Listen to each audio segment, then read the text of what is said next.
Greetings, true believers, and welcome to another pulse-pounding episode of History of the Marvel Universe. This week we're talking about the so-called Bride of Venom, or more accurately, Eddie Brock's ex-wife, Anne Weying. Anne fell in love with Eddie due to his boyish charms, but after the scandal that destroyed his journalism career, Eddie grew distant and despondent. We aren't made privy to the circumstances of their divorce here, but it is elucidated upon in Uncanny Origins number 7. Here it's revealed that by the time Eddie wrote his exposé on the Sin Eater, the two were already divorced, due to Eddie being so self-absorbed. We also talked about Anne's first appearance in our previous video, but to recap, after Venom abducted a couple who were at the time thought to be Peter Parker's parents, seemingly back from the dead, Anne told Spider-Man about an amusement park called Thrill World, where as a child Eddie would spend time with his otherwise neglectful father.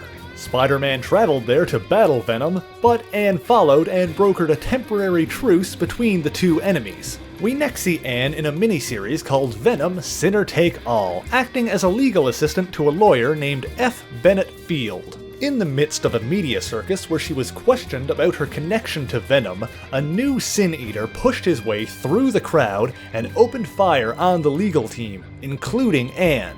While Anne survived her injuries, she was hospitalized, and the new Sin Eater broke into the hospital to finish the job.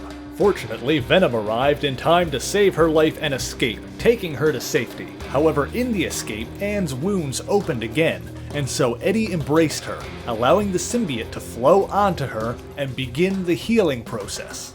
To Brock's dismay, Anne's life continued to fade, and so there was only one way to save her: for the symbiote to leave Eddie completely and bond with Anne instead.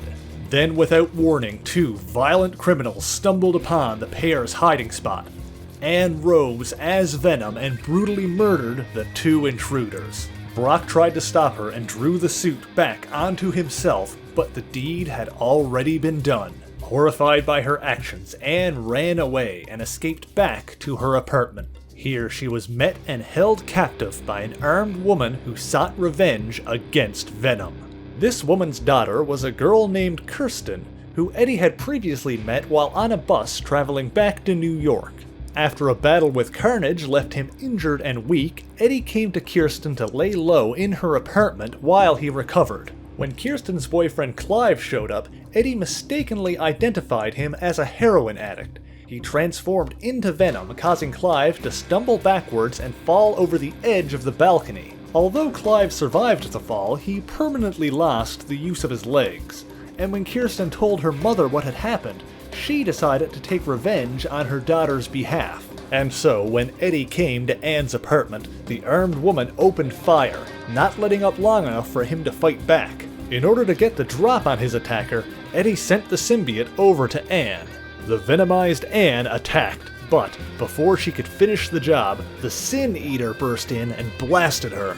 Kirsten's mother, however, shot the Sin Eater, and then trained her gun on Eddie as the symbiote returned to him. Then, Kirsten herself arrived, explaining that Clive was horrified by what her mother had planned to do, and that she had come to stop it. However, it seemed the Sin Eater planned to end the conflict his own way, opening his jacket and revealing a bomb.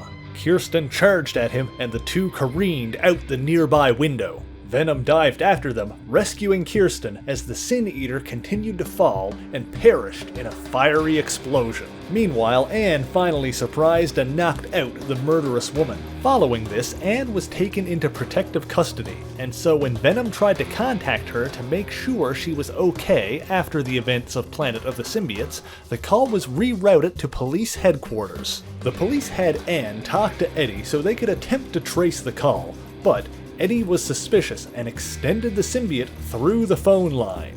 This ability is dumb, but it's also already established in the miniseries Carnage Unleashed. The symbiote connected Eddie and Anne, and the two experienced an intimate melding of the minds, a rush of ecstasy flowing over both. The exchange was so intense that Brock had to break the merger and retract the symbiote, but the experience had allowed them to share memories, and so Venom learned Anne's location. Venom swung over to the police station and abducted his ex-wife, but was intercepted by Spider-Man.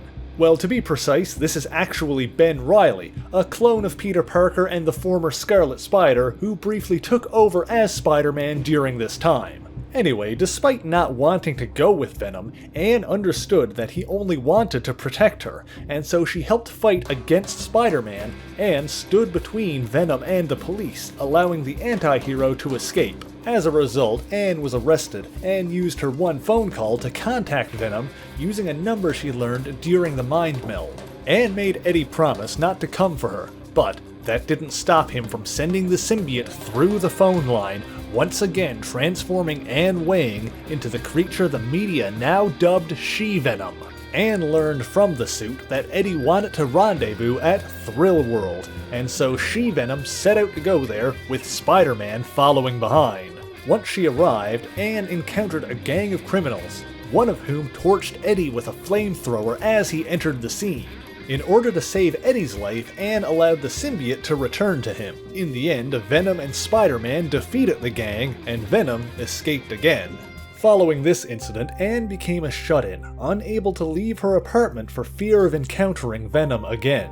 However, one day, Eddie showed up at her apartment once again, trying to win her back. Anne broke down and collapsed, and when Brock opened the window to let in some fresh air, Spider-Man swung by wearing a black costume. Anne pointed in terror, mistakenly assuming Spidey to be wearing the Venom symbiote. Of course, Brock, actually wearing the symbiote, transformed into Venom, its tendrils reaching towards Anne before he went after Spider-Man again. Unable to stand the idea of becoming one with the symbiote again, Anne Weying jumped from her apartment window, ending her own life. And that's the tragic story of Anne Weying. So if you like this video, be sure to give it a thumbs up and subscribe for more marvelous content. As always, the issues referenced in this video are listed in the description below if you would like to read them for yourself, along with links to my Patreon, Twitter, Instagram, and Tumblr. So until next time, true believers, Excelsior!